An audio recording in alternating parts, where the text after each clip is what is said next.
Manchester United just did the unthinkable.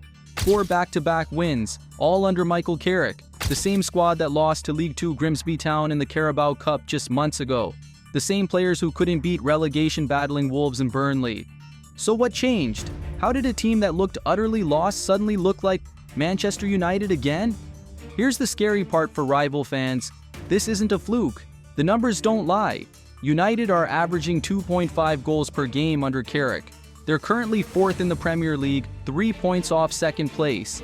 And if they beat West Ham, one particular United fan can finally get a haircut after almost 500 days of waiting. Carrick's United is getting scarier by the week, and we need to talk about why. Let's start with the wreckage Carrick inherited. Ruben Amorim lasted just 14 months at Manchester United, sacked in January 2026 with the worst managerial statistics in the Premier League era. His win rate? A pathetic 32%. Yeah, you heard it right. Only 24 wins from 63 games across all competitions. He conceded 1.53 goals per game, the highest rate of any United manager in modern history. But the numbers only tell half the story. Amorim's rigid 3-4-3 system became his downfall. He refused to adapt even when it was painfully obvious it wasn't working. Players like Kobbie Mainoo, a 20-year-old England international, didn't start a single Premier League game this season under Amorim, not one. He was told he was even behind Toby Collier in the pecking order and nearly left on loan in January. Bruno Fernandes, United's captain and creative engine, was shoved into a deeper midfield role where he couldn't influence games. Under Amorim's two-man midfield, Casemiro often lacked the mobility and support to dominate central areas. The toxic atmosphere was real. Amorim publicly called his squad possibly the worst team in United's history. Reports confirm that Amorim aimed digs at Sesko and Dorgu in public comments during press interactions. The relationship with sporting director Jason Wilcox completely broke down after a heated meeting where Amorim refused to discuss tactical flexibility. His final press conference was explosive, demanding to be the manager, not the coach, and telling staff to do their jobs. He was sacked the next day. United finished 15th last season under Amorim, their worst Premier League finish ever. This season started horribly too, with just 7 points from the first 6 games and that humiliating Carabao Cup exit to Grimsby. By the time he left, United had won just 1 of their last 5 matches. January 13th, 2026. Manchester United announced Michael Carrick as head coach until the end of the season. It was meant to be temporary, a safe pair of hands while the club conducted a proper search for a world-class permanent manager. Nobody expected what happened next. 4 days later, Carrick faced Manchester City at Old Trafford in his first game. United destroyed them 2-0. 3 goals were disallowed for marginal offsides, or it could have been 5. Then came Arsenal away on January 25th, a 3-2 thriller where United outplayed the league leaders. It was Arsenal's first home loss all season. Fulham at home, February 1st. Another 3-2 victory with Sesko scoring a 94th minute winner. And Tottenham on February 7th had a comfortable 2-0 win. 4 games, 4 wins. That's important because of one man, Frank Illet, known online as the United Strand.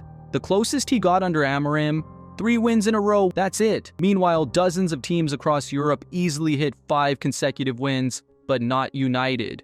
Now Carrick has United sitting at 4 straight wins, 1 more victory against West Ham on February 10th, and Illet finally gets his haircut. The players know about it. They've been joking in training about giving him his trim. Carrick's appointment has given genuine hope where there was only despair weeks ago. So what actually changed? Carrick ditched the 3-4-3 immediately and went back to a 4-2-3-1 formation. Proper United DNA. He brought back Mainoo from exile, partnering him with Casemiro in midfield. This freed Bruno Fernandes to play as a number 10, his natural position. The results were instant. Fernandes has 4 assists so far, created 6 chances against Tottenham alone, and looks Cantona-esque, according to Gary Neville. Mainoo has been magnificent. He covered more ground than any other player in all 4 matches, making 11 progressive passes into the final third against Fulham. Harry Maguire was recalled to marshal a back 4 alongside Lisandro Martinez. Luke Shaw returned to left back. Brian Mbeumo moved from wide number 10 to center forward and immediately looked more dangerous, scoring against City and Arsenal. Behind the scenes, Carrick changed everything. He scrapped Amorim's mandatory recovery days. Players now get time off immediately after matches. Training sessions are shorter but more intense, with individual coaching rather than generic drills. Players arrive later on match days. No more showing up 4 hours early. Casemiro privately thanked Carrick, saying he feels like a footballer again.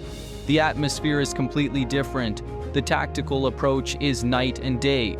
Carrick's United plays progressive, aggressive football. They press intelligently, counter-attack with pace, and aren't afraid to sit deep and hit opponents on the break. Against City, United had just 32% possession but created better chances. 7 straight games now with under 45% possession and 7 wins. Carrick knows how to use this squad. The pundit reaction has been overwhelming. Gary Neville called it one of the best performances you'll see in any era by a Manchester United team.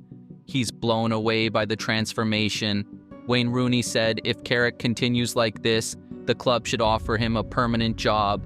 Michael Owen questioned those saying Carrick shouldn't get it even if he wins every game, asking, I mean what? Even Roy Keane, typically harsh, admitted United has momentum, though he still doubts Carrick long-term. But here's the thing, United's hierarchy insists they won't be bounced into a quick decision based on short-term results. They want an elite-level manager in summer, possibly Thomas Tuchel after the World Cup, or someone like Ole Gunnar Solskjaer. Carrick himself has been incredibly humble, saying results shouldn't change the club's plans and admitting, if that's me, if that's somebody else, beyond this season, he just wants United to be successful. Still, the numbers are undeniable. Carrick has now won 6 of his 7 games across 2 spells as United manager, beating the likes of Mikel Arteta, Thomas Frank, and Pep Guardiola. That's a better record than almost any available manager could guarantee. Michael Carrick's United isn't just winning, they're playing the right way. Fast, attacking, aggressive football that makes Old Trafford bounce again. Whether he gets the permanent job or not, one thing's certain, he's proving this squad was never the problem. The system was. And right now, Manchester United looks properly scary again.